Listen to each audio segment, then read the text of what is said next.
when I contemplate all alone the life that had been thine below, and fix my thoughts on all the glow to which thy crescent would have grown, I see thee sitting crowned with good, a central warmth diffusing bliss in glance and smile and clasp and kiss on all the branches of thy blood.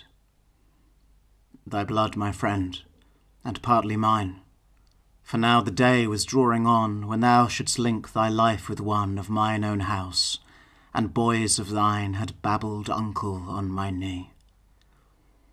But that remorseless iron hour made cypress of her orange flower, despair of hope, and earth of thee. I seem to meet their least desire, to clap their cheeks, to call them mine. I see their unborn faces shine beside the never-lighted fire. I see myself an honoured guest, thy partner in the flowery walk of letters, genial table talk of deep dispute and graceful jest, while now thy prosperous labour fills the lips of men with honest praise, and son by son the happy days descend below the golden hills, with promise of a morn as fair, and all the train of bounteous hours conduct by paths of growing powers to reverence and the silver hair, till deeply worn her earthly robe, her lavish mission richly wrought, leaving great legacies of thought, thy spirit should fail from off the globe.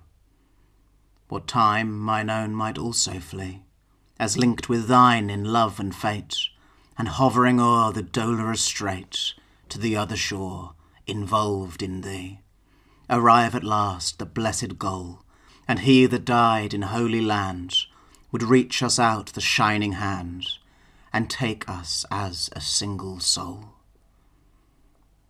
What reed was that on which I leant? Ah, backward fancy, wherefore wake the old bitterness again, and break the low beginnings of content? This truth came born with beer and pool. I felt it when I sorrowed most. 'Tis better to have loved and lost than never to have loved at all. O true in word, and tried in deed, demanding so to bring relief to this which is our common grief, what kind of life is that I lead? And whether trust in things above be dimmed of sorrow or sustained, and whether love for him have drained my capabilities of love, your words have virtue such as draws a faithful answer from the breast, though light reproaches, half expressed, and loyal unto kindly laws, my blood an even tenor kept, till on mine ear this message falls, that in Vienna's fatal walls God's finger touched him, and he slept. The great intelligences fair that range above our mortal state, encircle round the blessed gate, received and gave him welcome there, and led him through the blissful climes, and showed him in the fountain fresh all knowledge that the sons of flesh shall gather in the cycled times. But I remained, whose hopes were dim, whose life, whose thoughts were little worth, to wander on a darkened earth, where all things round me breathed of him.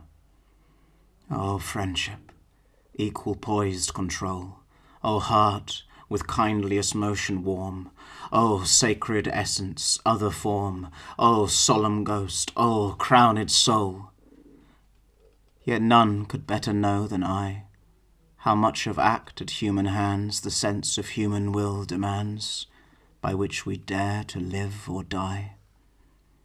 Whatever way my days decline, I felt and feel, though left alone, his being working in mine own, the footsteps of his life in mine, a life that all the muses decked with gifts of grace that might express all-comprehensive tenderness, all-subtilizing intellect, and so my passion hath not swerved to works of weakness, but I find an image comforting the mind, and in my grief a strength reserved.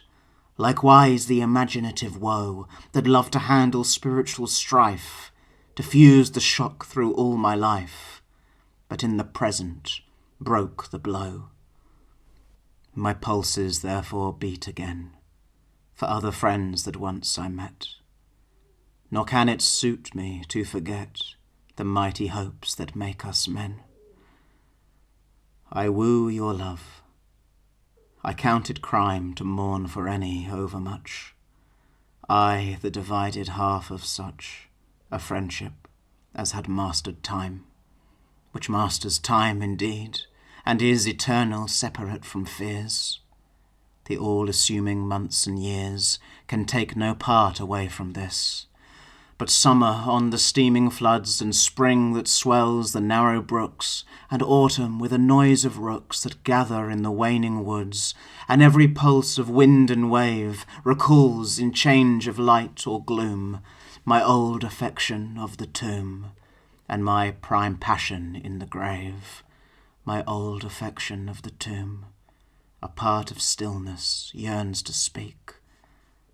Arise, and get thee forth and seek a friendship for the years to come. I watch thee from the quiet shore, thy spirit up to mine can reach, but in dear words of human speech we two communicate no more.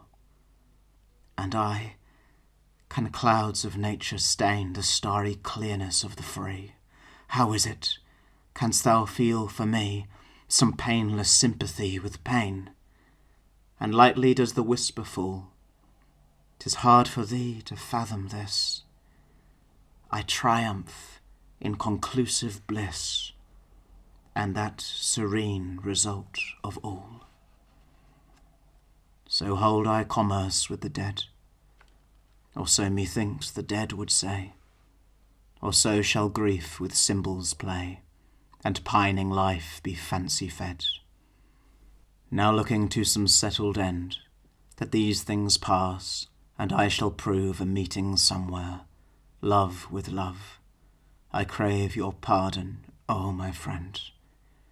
If not so fresh, with love as true, I clasping brother hands aver, I could not, if I would, transfer the whole I felt for him to you.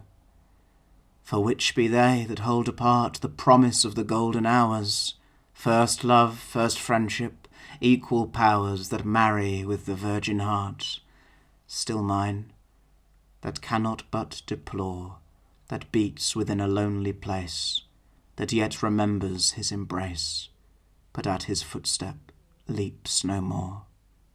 My heart, though widowed, may not rest quite in the love of what is gone, but seeks to beat in time with one that warms another living breast. Ah, take the imperfect gift I bring, knowing the primrose yet is dear, the primrose of the later year, as not unlike to that of spring. Sweet after showers, ambrosial air, that rollest from the gorgeous gloom of evening over brake and bloom, and meadows slowly breathing bare the round of space, and wrapped below, through all the dewy tasselled wood, and shadowing down the horned flood, in ripples fan my brows and blow the fever from my cheek, and sigh the full new life that feeds thy breath throughout my frame, till doubt and death, ill brethren, let the fancy fly from belt to belt of crimson seas, on leagues of odour streaming far, to where in yonder orient star 100 spirits whisper peace. I passed beside the reverend walls, in which of old I wore the gown. I roved at random through the town, and saw the tumult of the halls.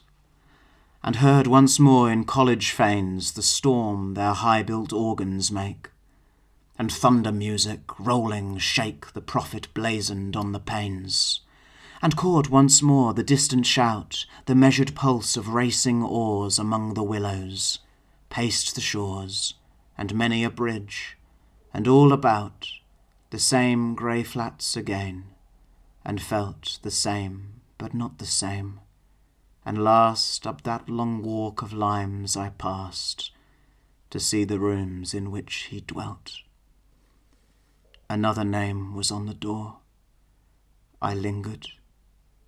All within was noise of songs and clapping hands, and boys that crashed the glass and beat the floor, where once we held debate, a band of youthful friends, on mind and art and labour and the changing mart and all the framework of the land, when one would aim an arrow fair, but send it slackly from the string, and one would pierce an outer ring, and one an inner here and there, and last the master bowman he would cleave the mark.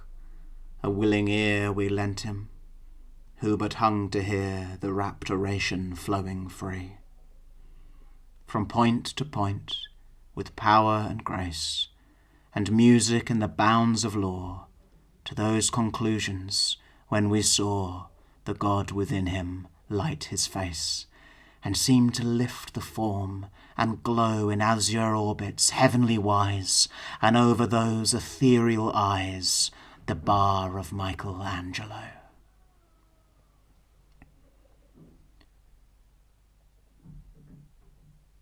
Wild bird whose warble, liquid sweet, rings Eden through the budded quicks, oh tell me where the senses mix, oh tell me where the passions meet, whence radiate, fierce extremes employ thy spirits in the darkening leaf, and in the midmost heart of grief the passion clasps a secret joy.